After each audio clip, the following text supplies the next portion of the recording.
नमस्कार, आप देख रहे हैं heavy you news powered by Vinay Ujala. आइए नजर डालते हैं आज की प्रमुख खबरों पर।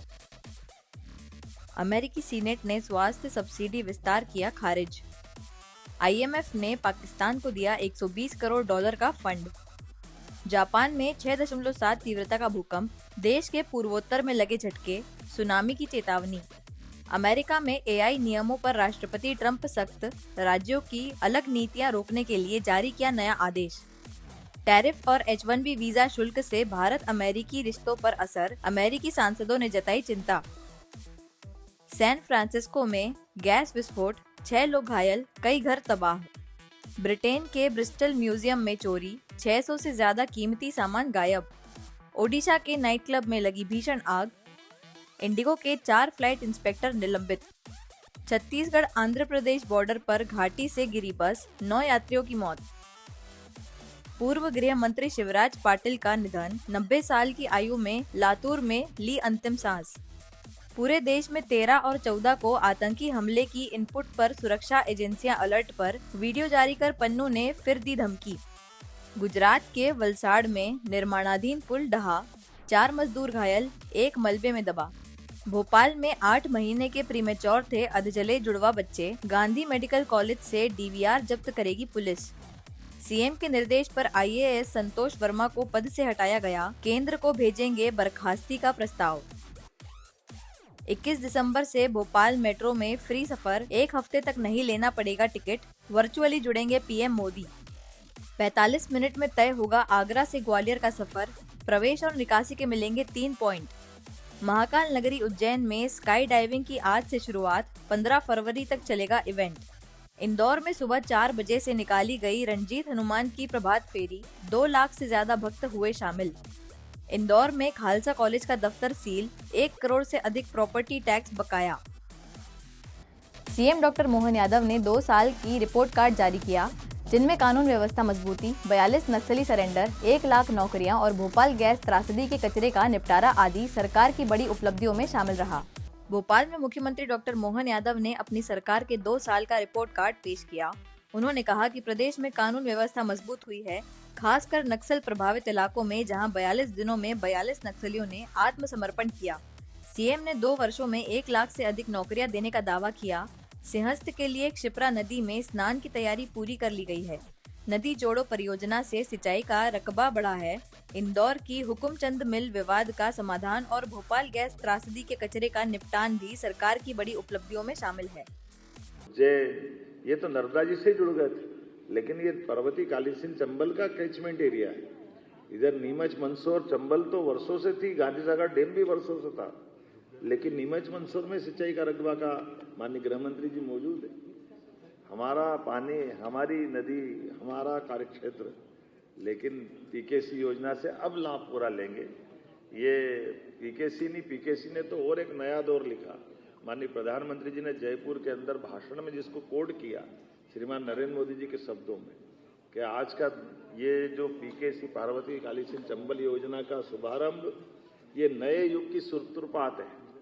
जब 2 राज्यों के बीच सालों से झगड़े चलते हैं हाई कोर्ट, सुप्रीम कोर्ट में, और कई बार तो हिंसक घटनाएं हुई दक्षिण के राज्यों में, लेकिन परस्पर सौहार्दता के बलबूते पर राजस्थान में भी पानी पहुंचेगा, मध्य प्रदेश भी पानी लेगा, और हमारे इस क्षेत्र के अंदर पीने के पानी की, सिंचाई की, उद्योगों की रचनाओं को पानी के माध्यम से डेवलपमेंट करने की पूरी फ्रीडम मिल रही है। तो ये नदी जोड़ो अभियान और एक सिलसिला चालू होता तो फिर कहाँ तक रुकता है। कितना अच्छा लगता है कि केवल राजस्थान नहीं, केवल उत्तर प्रदेश नहीं, महाराष्ट्र के साथ जोड़कर भी ताप्ती का पूरा ये एक नया प्रकार का वाटर रिचार्ज का पूरा प्रोजेक्ट बनाया, और 70,000 करोड़ ये सारे चीजों में भारत सरकार 10% केवल राज्यों के लिए लगाने की बात कर रही, 90% अदरवाइज अगर इतने बड़े प्रोजेक्ट हम कैसे खड़ा करेंगे।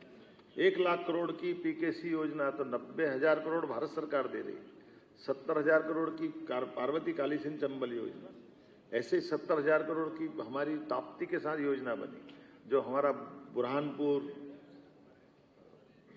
के बाद खंडवा, खरगोन के हिस्से से होते हुए इस पूरे नए वाटर रिचार्ज का पूरा एक नया प्रकार का बेसाल्ट हमारा पूरा काम आएगा।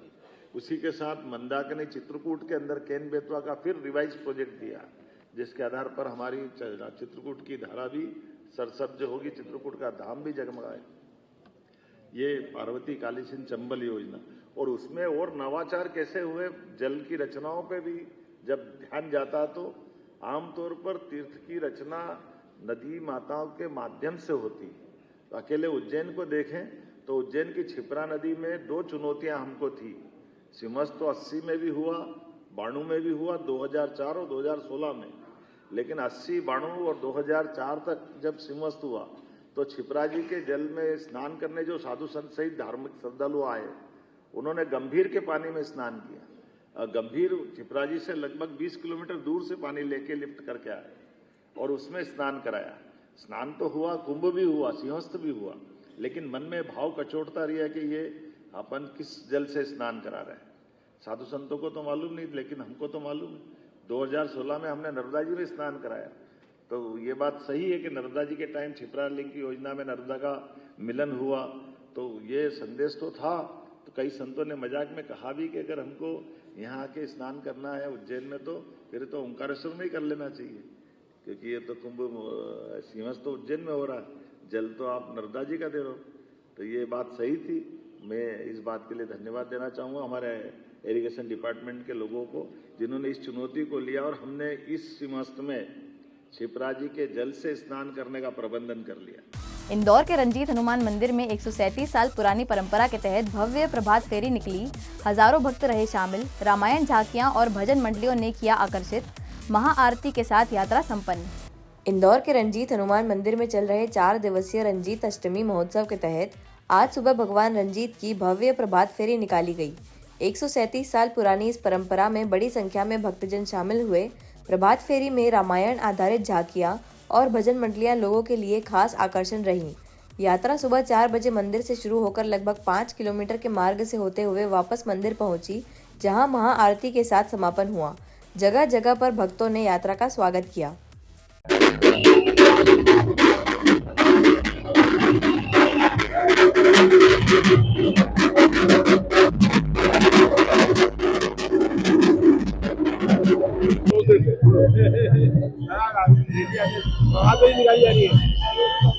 आज प्रातःकाल 5 बजे बाबा का विधिवत पूजन कर रथ में सवार किया गया, और जैसा कि आप देख रहे हैं कि लाखों श्रद्धालु, लाखों भक्तों की उपस्थिति में बाबा आशीर्वाद देते हुए प्रभात फेरी में निकल रहे हैं, और बड़ा ही असीम उत्साह है। और ये हमारे पूरे सनातन धर्म के लिए बहुत ही अच्छा संकेत है कि लाखों की संख्या में युवा शक्ति धर्म के प्रति आकर्षित हो रही है और धर्म से जुड़ रही है। ये रंजीत हनुमान मंदिर से महुनाका से अन्नपूर्णा मंदिर, नरेंद्र तिवारी मार्ग होते पुनः मंदिर पर इसका समापन होगा। MYH अस्पताल का चौंकाने वाला वीडियो वायरल। मोबाइल टॉर्च और मोमबत्ती की रोशनी में इलाज। बिजली कटौती पर बैकअप न होने से उठे सवाल। इंदौर के सबसे बड़े सरकारी अस्पताल MYH का एक वीडियो सोशल मीडिया पर तेजी से वायरल हो रहा है, जिसमें डॉक्टर मोबाइल की टॉर्च और मोमबत्तियों की रोशनी में मरीज का इलाज करते दिख रहे हैं। इससे अस्पताल की व्यवस्था पर गंभीर सवाल उठे हैं। अस्पताल अधीक्षक अशोक यादव ने बताया कि कैंसर अस्पताल ब्लॉक में MPEB के तकनीकी काम के कारण कुछ मिनटों की बिजली कटौती हुई थी, तभी यह स्थिति बनी। उन्होंने कहा कि वीडियो असली है और बुधवार सुबह का है। वही लोग सवाल उठा रहे हैं कि इतने बड़े अस्पताल में बिजली कटौती के दौरान बैकअप व्यवस्था क्यों नहीं थी। ये कल जो है 10:30-11 बजे के करीब बीच में जो हमारा OPD कॉम्प्लेक्स है MY हॉस्पिटल का, हॉस्पिटल नहीं, वो बिल्कुल प्योरली OPD कॉम्प्लेक्स है, जहाँ सुबह के टाइम मरीज की चहल पहल ज़्यादा रहती है। वहाँ MPEB ने, चूँकि हमारे यहाँ बहुत सारा निर्माण कार्य चल रहा है, उसी के पीछे कैंसर हॉस्पिटल बन रहा है, CT MRI मशीनें लग रही हैं, तो उसके लिए उन्होंने 5-10 मिनट का ब्रेक मांगा था, शटडाउन मांगा था। उसका कारण ये है, और तुरंत भी उनको 5-7 मिनट के बाद हमारी लाइट चालू हो गई थी, जनरेटर चालू हो गए थे। उन्होंने ये टाइम इसलिए बोला था कि जब तुरंत रिचार्ज करते हैं, जैसा हमें MPEB ने बताया, तो थोड़ी देर के लिए बंद रहना होता है ताकि उसमें कुछ चार्जिंग में गड़बड़ ना हो। तो इसके लिए शटडाउन किया गया था और उसके तुरंत बाद लाइट आ गई थी। नहीं देखिए, ये ओपीडी में बहुत सारे कमरे हैं, कुछ जगह पे जहाँ जैसे ही तुरंत लाइट गई थी तो लोगों ने अपने मोबाइल ऑन कर लिए थे और वहाँ कोई ऑपरेशन है ऐसी कोई गतिविधि नहीं चल रही थी, सिर्फ मरीजों को ओपीडी उसमें देखा जा रहा था। लाइट शटडाउन होने की जानकारी पहले से उनको ओपीडी को बताई गई थी कि वैकल्पिक व्यवस्था वहाँ पर नहीं हो पाई थी? नहीं, ये सारा जो विद्युत का कार्य है वो हमारे यहाँ इंजीनियर हैं, एमपीवी सेक्शन है, वो देखता है, उनकी जानकारी में ये बात थी और ओपीडी में 5 मिनट के बाद तुरंत लाइट ही आ गई थी, कम्युनिकेशन पहले किया गया था। अच्छा, ये वीडियो वायरल हो रहा है? नहीं देखिए, महाराजा यशवंतराव चिकित्सालय प्रदेश का सबसे बड़ा प्रशंसनीय हॉस्पिटल है और यहाँ हमारे यहाँ ओपीडी में 4 से 5 हज़ार लोग पेशेंट हर दिन आते हैं। हमारा हमेशा ये प्रयास रहता है कि मरीजों को पूरी सुविधाएं मिलें, किसी भी तरह की उनकी परेशानी ना आए। पर कुछ असामाजिक तत्व या आप बोलिए सोशल मीडिया इतना पॉपुलर और वो हो गया है कि जरा भी कोई घटना 2 मिनट के लिए भी होती है तो वीडियो को बना के और उसमें तोड़ मरोड़ के बदनाम करने की सोशल मीडिया में ये कोशिश की जा रही है। पर आप देखिए कि सारे प्रदेश के लोग यहाँ आते हैं, हमारा neurology centre, super speciality hospital, हर दिन आप देखिए 150-200 मरीजों को हम ठीक करके भी भेजते हैं। हीरानगर में 52 लाख का बड़ा बैंक फ्रॉड उजागर, बैंक मैनेजर सहित 3 पर केस, लोन ईएमआई कम करने के नाम पर पैसे निजी खातों में किए गए थे ट्रांसफर, 6 महीने तक बिना अलर्ट हुई धोखाधड़ी। हीरानगर थाना क्षेत्र में बड़ा बैंक फ्रॉड उजागर हुआ है। कोटक महिंद्रा बैंक के असिस्टेंट मैनेजर गोपाल सिंह भदौरिया सहित 3 लोगों पर 52 लाख रुपए की धोखाधड़ी का मामला दर्ज किया गया है। फरियादी सुरजीत सिंह वालिया और पीसी वालिया स्कूल संचालित करते हैं और उन्होंने फैमिली लोन लिया था। आरोप है कि मैनेजर ने ईएमआई कम करने के नाम पर उनके लोन अकाउंट से रकम ओवरड्राफ्ट अकाउंट में ट्रांसफर करने का झांसा दिया, लेकिन पैसा अपने बेटे भगवान सिंह और साथी शिवम सोनी के खातों में भेज दिया। बिना किसी बैंक अलर्ट के 6 महीने तक धोखाधड़ी हुई। पुलिस ने तीनों को धोखाधड़ी की धाराओं में आरोपी बनाया है। हीरानगर थाना क्षेत्र में एक धोखाधड़ी का मामला सामने आया है जिसमें कि जो फरियादी है सुरजीत सिंह वालिया और जसप्रीत सिंह वालिया जो कि मदरलैंड स्कूल को चलाते हैं, उनके द्वारा मदरलैंड स्कूल के लिए इनके द्वारा लोन लिया गया, 85 लाख का लोन लिया गया। और उसके बाद फिर इनके जो कोटक महिंद्रा बैंक की जो ब्रांच है जो कि सकलिया में है हीरानगर थाना क्षेत्र के अंतर्गत, वहाँ का असिस्टेंट बैंक जो मैनेजर था गोपाल सिंह भदौरिया, उसके द्वारा बताया गया कि अब चूँकि आपका इंटरेस्ट काफ़ी ज़्यादा आएगा तो अपन लोन अकाउंट से ओडी अकाउंट पर ट्रांसफ़र कर लेते हैं आपका पैसा, तो ओडी अकाउंट से आपका जो ईएमआई मतलब और लोन की जो इंटरेस्ट रेट है वो कम रहेगी। तो इस पर से इनके द्वारा चेक ले लिए गए, उनके आरटीजीएस हम कर देंगे, उसमें उनके द्वारा आरटीजीएस करते हुए ओवर जो ओडी अकाउंट है उसमें ट्रांसफ़र ओडी अकाउंट से ट्रांसफ़र पैसा करते हुए इन्होंने अलग अलग अकाउंट में अपने अकाउंट में ट्रांसफ़र कर लिया। इसमें एक शिवम सोनी जो कि जीएम ज्वेलर्स है परदेसी, उसके अकाउंट में पैसे ट्रांसफ़र किए। इनके द्वारा 52 लाख रुपए की अपने अकाउंट में ट्रांसफ़र करके और धोखाधड़ी की है। इसमें सबसे इंटरेस्टिंग बात यह है कि उसके पास जो नोटिफिकेशन आता है वो नोटिफिकेशन भी नहीं आया है। इसके पास जो लोन लिया था जो वालिया साहब के पास कोई ऐसा नोटिफिकेशन नहीं आया जिससे कि उनको पता चलता रहे कि पैसा निकला है। और इसके अलावा दूसरी बात इसमें यह है कि 6 महीने तक इनके द्वारा ये दूसरे अकाउंट से लोन लगातार इनको लोन से ईएमआई भरते रहे जिससे इनके पास ईएमआई का कोई मैसेज ना आए, तो कुल मिलाकर ईएमआई ओवरड्यू का मैसेज ना आए।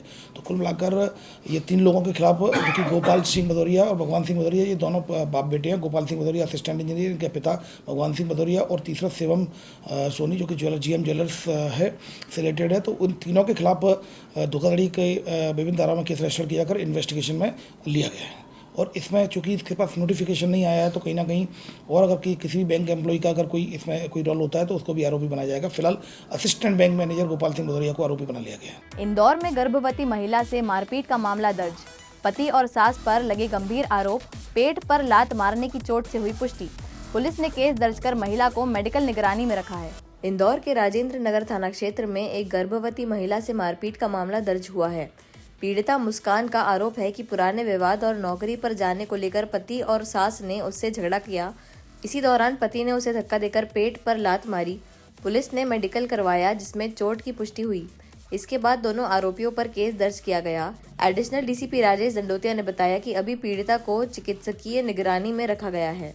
एक रायनगर थाना क्षेत्र में फरियादिया मुस्कान के द्वारा रिपोर्ट लिखाई गई है कि उसकी पुरानी बात को लेकर के उसके पति और उसकी जो सास के द्वारा मारपीट की गई है। चूँकि वो 8 महीने से गर्भवती है, काम पर जाने के लिए उसको बुला गया था। इसके विवाद को लेकर के झगड़ा हुआ था। फिलहाल साधारण मारपीट हुई है, उसमें केस रजिस्टर किया जाकर इन्वेस्टिगेशन में लिया गया है। हाँ, इसमें जो FIR जो है उसमें फरियादिया के द्वारा ये बताया गया है कि उसके पेट पर भी लात मारी हो। चूँकि महिला के द्वारा ये भी बताया गया है कि वो 8 माह की गर्भवती है, तो इस पर से जो मारपीट की धाराओं में केस रजिस्टर किया कर इन्वेस्टिगेशन लिया गया। इंदौर पुलिस में फर्जी पॉकेट गवाहों का नया खुलासा। खजराना थाने में 2 लोगों को कई केसों में बार बार गवाह बनाने से सवाल तेज। DCP ने तत्कालीन TI को भेजा नोटिस। इंदौर पुलिस में लगातार पॉकेट गवाहों के मामले सामने आ रहे हैं। चंदन नगर थाने में 2 व्यक्तियों को कई मामलों में गवाह बनाने का मामला सामने आया था, जिस पर सुप्रीम कोर्ट ने सख्त टिप्पणी भी की थी। अब ऐसा ही मामला खजराना थाने में भी मिला है, जहां 2022 से 2023 के बीच दर्ज मामलों में सिर्फ नवीन और इरशाद को ही कई केस में गवाह बनाया गया।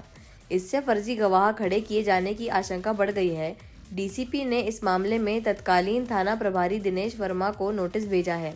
लगातार खुलासों से पुलिस की कार्यप्रणाली पर गंभीर सवाल उठ रहे हैं। एक विभागीय जांच मुझे पुलिस आयुक्त महोदय द्वारा दी गई है, जिसमें तत्कालीन थाना प्रभारी खजराना दिनेश वर्मा जी का एक प्राथमिक जांच थी। जो उस समय जो ACP खजराना थे जयंत राठौर साहब, उनने उनकी प्राथमिक जांच की थी, जिसमें कुछ प्रकरणों में पॉकेट गवाह पाए गए थे। तो उसी की विभागीय जांच मुझे दी गई है। अभी मेरे पास जांच प्राप्त हुई और मैंने जो भी है उसमें साक्षी, जो भी अभियोजन साक्षी हैं, तत्कालीन ACP खजराना, थाना प्रभारी खजराना और जो लोग हैं उनको नोटिस जारी किए गए और उसमें नोटिस के आधार पे अग्रिम कार्रवाई की जा रही है। हाँ, जैसा कि आप बता रहे हैं, लगभग ऐसे 100 मामले थे, जिसमें 100 या 100 से थोड़े से अधिक भी हो सकते हैं, कि जिसमें इनका जो एलिगेशंस हैं वो पॉकेट गवाह के। ये माइनर एक्ट के प्रकरण थे मोस्टली, जिसमें पॉकेट गवाह का चर्चा की गई है। बाकी इसमें अभी साक्ष्य संचलन किया जा रहा है, उस आधार पे अग्रिम कार्रवाई की जाएगी। सर, कुछ पास्को या इसका गंभीर अपराधों में भी पॉकेट गवाह उपस्थित हुए? अभी मैं सारे तो प्रकरण नहीं देख पाया हूँ, बट जो मैंने अभी अवलोकन किया उसमें आर्म्स एक्ट और कुछ माइनर एक्ट्स मुझे दिखे हैं, जिसमें इनका यूज किया गया। बाकी अभी जो भी सारी FIR थी, एक FIR का भी अवलोकन नहीं किया गया। ऐसे ही खास खबरों के लिए बने रहिए हमारे साथ VU न्यूज़ पर, पावर्ड बाय विनय उजाला।